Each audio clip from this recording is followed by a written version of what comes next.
Bonjour, je suis Monsieur Faux-Alain-Glove René, concepteur développeur informatique, développeur logiciel, ancien étudiant de la faculté de droit et de sciences économiques de l'Université d'Orléans.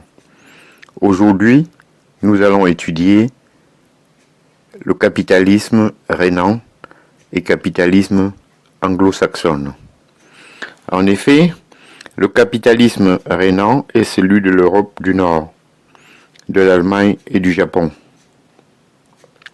Il se définit par la place importante qui occupe les activités industrielles et culturelles du travail bien fait, ainsi que par le souci de la solidarité.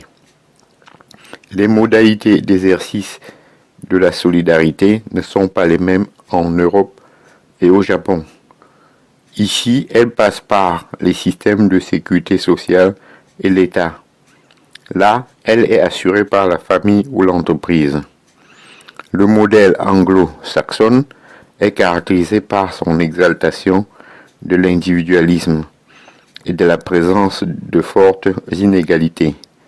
Il privilégie les activités financières et le gain le plus rapide et le plus fort reste son ambition première.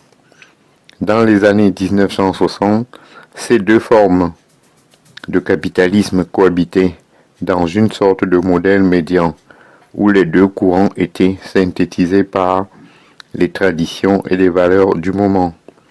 Ainsi, sous Kennedy et Johnson, les États-Unis se sont écartés de leur libéralisme traditionnel pour se rapprocher du welfare state que leurs cousins britanniques avaient inventé.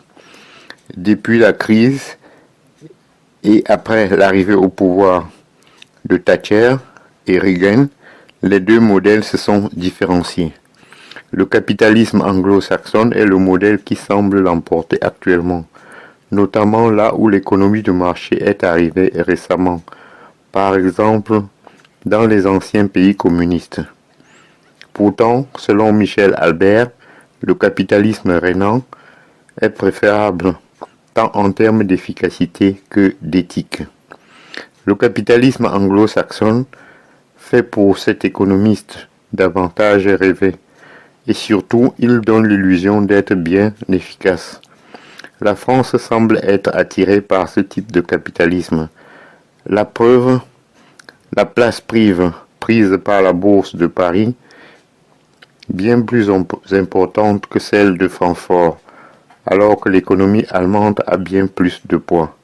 C'est bien l'opposition entre les deux capitalismes qui sous-tend les révisions déchirantes qu'ont opérées les gouvernements allemands, semblant renoncer à leur propre modèle social, la fameuse Sozialmarktwirtschaft, économie sociale de marché.